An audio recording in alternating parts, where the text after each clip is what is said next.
Assalamualaikum warahmatullahi wabarakatuh. Kami dari kelompok DPN Dimensi Pejuang Nilai akan menjelaskan materi tentang dimensi 3. Sebelum ke pematerian, kami akan memperkenalkan diri terlebih dahulu. Perkenalkan, nama saya Lintang Ayu Agustin dari kelas 12 MIPA 4. Perkenalkan, nama saya Albina Mufidah, saya dari kelas 12 MIPA 4. Perkenalkan, nama saya Naliati Sri Bagja dari kelas 12 MIPA 4. Perkenalkan, nama saya Yulianti dari kelas 12 MIPA 4. Halo teman-teman, gimana? Udah pada kenal kan? Sekarang kita masuk ke presentasinya. Presentasi ini ada 2 bagian. Pertama, kami akan menerangkan terlebih dahulu materi-materi tentang dimensi 3. Yang kedua, kami juga akan memberikan contoh soal dan juga penyelesaiannya, agar teman-teman bisa lebih memahami. Nah, sebelum masuk ke pematerian, saya akan memberitahu dulu matematikawan yang berkaitan dengan dimensi 3, yaitu Euclid. Ialah yang mengemukakan bahwa titik adalah satu dimensi. Kedua, garis adalah satu dimensi, yaitu garis itu sendiri. Yang ketiga, persegi dan bangun datar lainnya adalah 2 dimensi, yaitu panjang dan lebar. Dan terakhir, bangun ruang adalah 3 dimensi, yaitu panjang, lebar, dan tinggi. Baik, sekarang kita masuk ke pematerian. Di sini saya akan menerangkan tentang dimensi 3. Nah, yang pertama yaitu tentang rumus Pitagoras. Nah, rumus Pitagoras yaitu A pangkat 2 ditambah B pangkat 2 sama dengan C pangkat 2. Yang dimana A itu adalah segitiga siku-siku dan B juga segitiga siku-siku, sedangkan C yaitu hipotenusa atau sering disebut dengan sisi terpanjang dari segitiga siku-siku. Lalu di sini saya akan menjelaskan rumus aturan sinus kosinus. Yang pertama ada rumus trigonometri. Rumusnya AC sama dengan akar AB pangkat 2 ditambah BC pangkat 2. Kenapa saya menerangkan tentang trigonometri? Karena ada berkaitannya dengan rumus dimensi 3. Lalu di sini saya akan menjelaskan tentang sinus. Yang rumusnya BC per sin A sama dengan AC per sin B dan sama dengan AB per sin C. Lalu saya akan menjelaskan rumus kosinus. Di antaranya ada rumus AB. AB sama dengan AB ditambah BC dikurang 2 dikali AC dikali BC dikali cos C.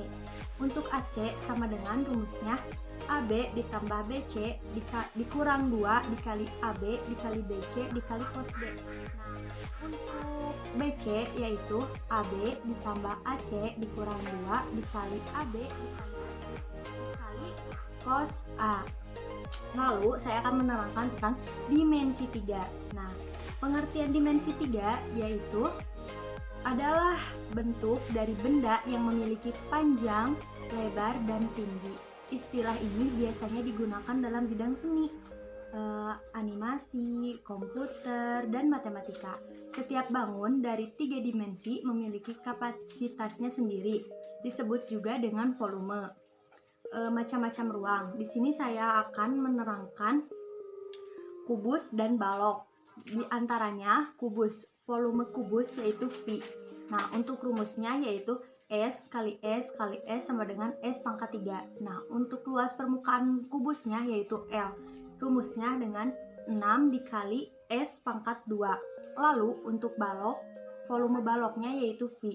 Nah, untuk rumusnya yaitu P dikali L dikali T.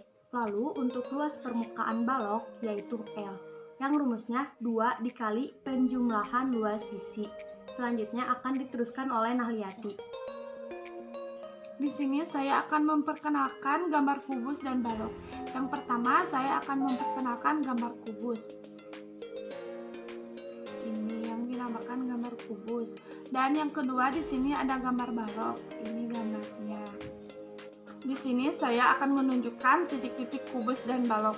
Nah, yang pertama titik kubus ABCDEFGH yang telah diberi warna merah dan biru. Untuk titik sudut A yaitu ini, untuk titik sudut B ini, titik sudut C itu ini, untuk titik sudut D ini. Untuk titik sudut E itu ini, titik titik sudut F ini, titik sudut G yaitu ini, titik sudut H ini. Untuk titik sudut balok ABCD EFGH, titik sudut ABCD yang ini. Dan untuk titik sudut EFGH yaitu yang ini. Yang terakhir yang saya akan bahas yaitu sisi rusuk, kubus, dan balok. Yang pertama ada rusuk kubus yang terdiri dari 12 rusuk. Di antaranya yaitu ada rusuk AB, ada rusuk BC, rusuk CD, rusuk DA. Selanjutnya ada rusuk EF, rusuk FG, rusuk GH, rusuk HE. Dan ada juga rusuk BF, rusuk CG, dan rusuk DH. Saya akan melanjutkan materi tentang bidang sisi kubus dan balok, diagonal bidang sisi kubus, diagonal bidang sisi balok. Yang pertama, bidang sisi kubus dan balok. Di sini kita bisa lihat ada gambar kubus dan balok. Saya akan membahas tentang kubus. Di sini bidang sisi kubus A, B, C, D, E, F, G, H. Bidang sisinya yang pertama yaitu bidang sisi A, B, C, D, bidang sisi E, F, G, H, bidang sisi B, C, G, F, bidang sisi A, D, H, E, bidang sisi A, B, F, E, bidang sisi D, C, G, H. Yang kedua yaitu bidang sisi balok. Bisa kita lihat gambarnya di sini. Bidang sisi balok A, B, C, D, E, F, G, H. Bidang sisi yang pertama yaitu A, B, C, D, bidang sisi kedua yaitu E, F, G, H, bidang sisi ketiga yaitu B, C, G, F, bidang sisi keempat A, D, H, E, bidang sisi kelima A, B, F, E, bidang sisi keenam D, C, G, H. Yang kedua yaitu diagonal bidang sisi balok. Bisa kita lihat ada 3 gambar di sini. Pada bidang depan, diagonal sisi AF, diagonal sisi BE. Pada bidang kiri, ada diagonal sisi AH, diagonal sisi DE. Pada bidang atas, ada diagonal sisi EG, diagonal sisi FH. Pada bidang belakang, ada diagonal sisi DG, ada diagonal sisi CH. Pada bidang kanan, diagonal sisi BG, diagonal sisi CF. Pada bidang bawah, diagonal sisi AC, diagonal sisi BD. Materi yang ketiga yaitu diagonal bidang ruang kubus dan balok. Yang pertama yaitu diagonal ruang kubus. Bisa kita lihat di sini ada gambar. Diagonal ruangnya yaitu diagonal ruang AG, diagonal ruang DF, diagonal ruang BH, diagonal ruang CE. Yang kedua yaitu diagonal ruang balok. Bisa kita lihat juga di sini ada gambar. Diagonal ruangnya yaitu diagonal ruang AG, diagonal ruang CE, diagonal ruang HB, diagonal ruang DF. Baik, kita langsung lanjut saja ke 4 materi terakhir, yaitu pertama, cara menentukan titik tengah-tengah rusuk alas bawah. Langkah awal yang harus kita lakukan adalah mencari rusuk alas bawahnya. Di sini sudah ada alas bawahnya A, B, C, D. Ini dia rusuk AB, rusuk BC, rusuk CD, dan rusuk DA. Nah, setelah itu baru kita bisa menentukan titik tengah-tengah rusuknya, yaitu E. Lanjut ke selanjutnya, cara menentukan titik tengah-tengah rusuk tegak. Di sini seperti yang tadi, pertama menentukan rusuk tegaknya. Di sini kita tarik titik A ke titik T. Ini rusuk AT, ini rusuk BT, ini rusuk CT, dan ini rusuk DT. Titik tengah rusuk tegaknya yaitu T. Selanjutnya, cara menentukan titik-titik tengah rusuk atas. Sama seperti cara menentukan titik-titik tengah rusuk bawah, perbedaannya ini di alas atas. Di sini sudah ada alas ABCD. Ini dia rusuk AB-nya, ini rusuk BC, ini rusuk CD, dan ini rusuk DA. Dan untuk titik tengah rusuk atasnya yaitu titik E di sini. Selanjutnya, poin terakhir yaitu menentukan titik-titik tengah bidangnya. Langkah pertama yang harus kita lakukan adalah mencari diagonal bidang ruangnya. Di sini sudah ada diagonal bidang ruang BEQOP. Nah, dari sini, dari titik O ini kita tarik ke garis BE, ke tengah-tengah garis BE ini. Nah, disinilah titik tengah bidangnya. Kita beri simbol X. Teman-teman, bagian pematerian udah selesai nih. Kita lanjut yuk ke bagian soal dan penyelesaian. Simak baik-baik ya. Nah, di sini saya akan membahas soal nomor 1, yaitu diketahui kubus ABCDEFGH dengan panjang rusuk 8 akar 6 cm. Jarak dari titik A ke titik G adalah... Nah, untuk menjawab soal ini kita gambarkan dulu kubus ABCDEFGH. Seperti ini gambar kubusnya. ABCDEFGH. Nah, sekarang kita lihat titik A dan G. Ini titik A, ini titik G. Berarti jaraknya adalah sepanjang garis merah ini. Nah, lalu bagaimana cara menentukan panjang garis AG ini? Nah, caranya kita manfaatkan segitiga ACG. Nah, ini segitiga siku-siku. Untuk menghitung AG-nya, kita tentukan dulu berapa panjang AC dan berapa panjang CG. Nah, di sini panjang CG sudah kita ketahui, yaitu sebesar 8 akar 6 cm dari soal ini. Berarti kita sekarang menghitung panjang AC. Nah, cara menghitung panjang AC, kita menggunakan segitiga yang ini, yang ABC. Segitiga siku-siku kita gunakan rumus Pitagoras. Jadi seperti ini. AC kuadrat sama dengan AB kuadrat ditambah BC kuadrat.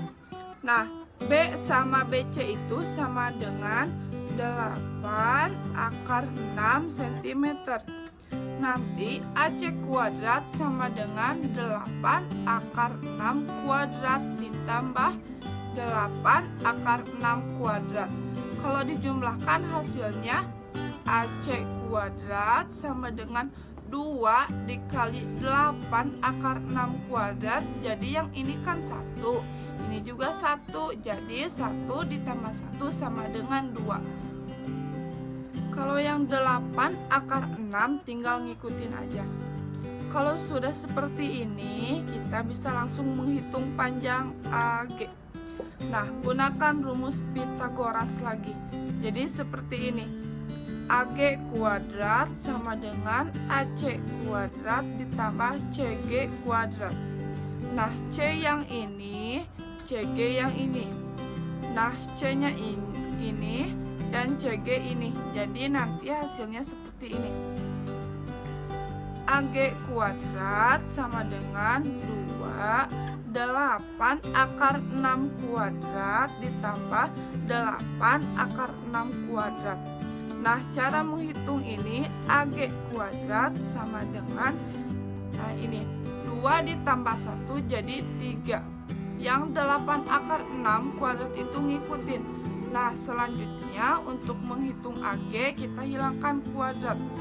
Nah, supaya kuadratnya hilang berarti yang 3, 8 akar 6 itu akar. Masuk dalam penghilang akar. Nih, akar 3, 8 akar 6 kuadrat. Nah, cara menghitung ini. Nah, ini lihat akar kuadrat. Kalau kuadrat di akar berarti kuadratnya hilang. Dan yang 8 akar 6 keluar dari dalam akar, lalu sisanya 3 tetap. Jadi 8 akar 6 dikali akar 3. Nah, sekarang AG nanti sama dengan 8 ini.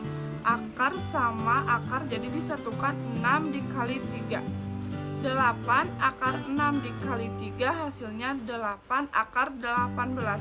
Nah, 18 itu kan 9 dikali 2. Jadi 8 akar 9 dikali 2.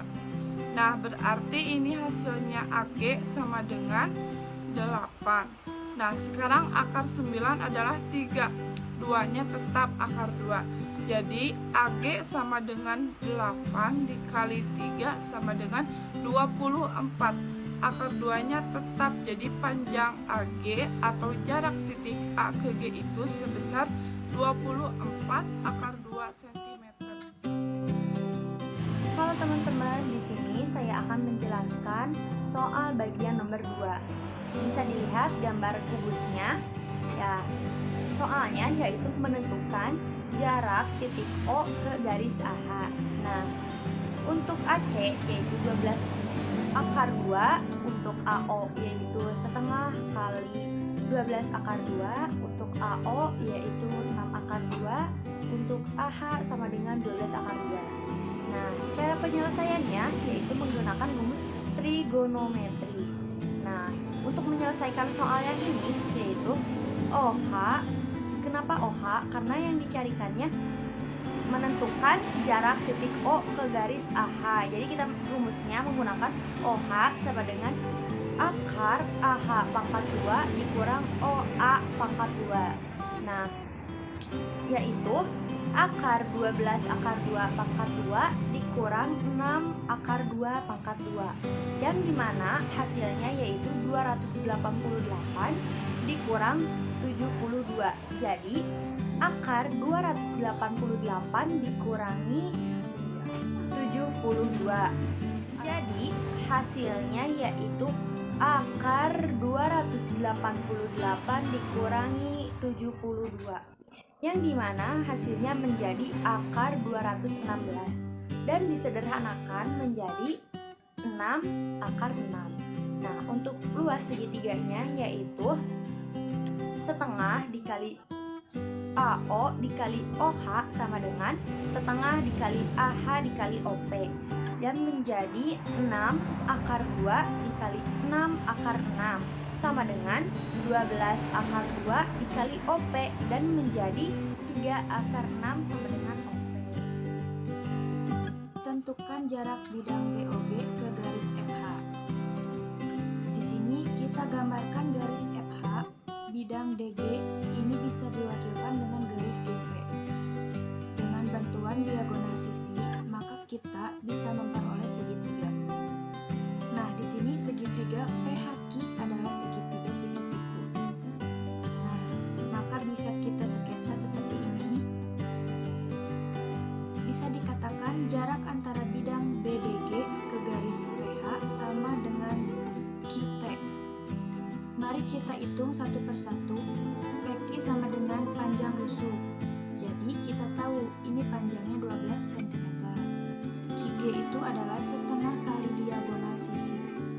Jadi QG sama dengan 12 akar 2. QG itu setengah dari 12 akar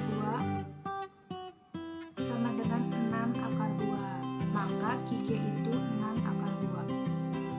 Nah, selanjutnya kita cari panjang PG dengan rumus Pythagoras, yaitu PG sama dengan akar PQ kuadrat tambah QG kuadrat sama dengan akar 12 pangkat 2 tambah 6 akar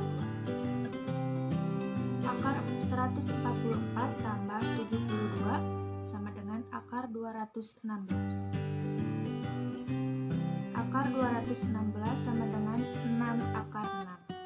Maka diperoleh setengah kali PG kali QT sama dengan setengah kali QG kali PQ, yang dimana PG adalah 6 akar 6 dikali QT sama dengan 6 akar 2 dikali 12. Akar 6 QT sama dengan 12 akar 2. QT sama dengan 12 akar 2 per akar 6. Lalu kita uraikan agar bisa disederhanakan. QT sama dengan 12 per akar 3 dikali akar 3 per akar 3 sama dengan 12 per 3 dikali akar 3. Hasilnya 4 akar 3. jarak bidang BDG ke garis FH adalah kita bayar. Nah, lanjut ke soal yang keempat, yaitu diketahui ABCD EFGH dengan panjang rusuk 12 cm, sudut antara garis DF dan bidang CDHG adalah alfa. Nilai sin alfa adalah, pertama, gambar dulu kubusnya. Nah, setelah digambar, kita akan mencari sudut ruas DF. Nah, ini DF ini merupakan diagonal ruang. Kemudian bidang CDHG, ketika kita akan mengetahui sudut antara sudut DF dan CDHG, kita harus mencari dulu proyeksi garis DF ke bidang CDHG. Titik D ini sudah terletak di bidang CDHG, sementara titik F itu belum terletak di bidang CDHG. Maka titik F ini kita proyeksikan ke CDHG, maka bayangannya itu titik di titik G. Sehingga kalau ditarik dari titik D ke titik ke G, ini merupakan hasil proyeksi dari DF ke bidang DCHG. Nah, ini nanti sudut antara bidang DF dan bidang CDHG adalah sudut antara garis DF dan garis DG. Ini ada gambar segitiga siku-siku. DF ini merupakan diagonal ruang ketika panjang rusuknya adalah 12 cm, maka panjang diagonalnya adalah 12 akar 3 cm. GF ini merupakan panjang rusuk kubus, sehingga panjangnya adalah 12 cm. DG itu merupakan diagonal sisi kubus, sehingga panjang DG itu sama dengan 12 akar 2 cm. Nah, sekarang yang dimaksud sudut antara DF dan bidang CDHG yaitu sama dengan sudut yang diwakili oleh DF dan DG. Nah, maka terbentuk segitiga siku-siku, sehingga sin alfa sama dengan tetan per miring tetan sama dengan FG miring sama dengan DF. FG di sini adalah 12 dan DF adalah 12 akar 3 atau 1 per akar 3. Jika dirasionalkan penyebutnya, maka akan menjadi 1 per akar 3 dikali akar 3 per akar 3 menjadi 1 per 3 akar 3. Nah, jadi sudut antara sudut DF dan bidang CDHG adalah 1 per 3. Sekian dari kelompok kami. Mohon maaf atas segala kekurangannya karena kami juga masih belajar. Terima kasih. Wassalamualaikum warahmatullahi wabarakatuh.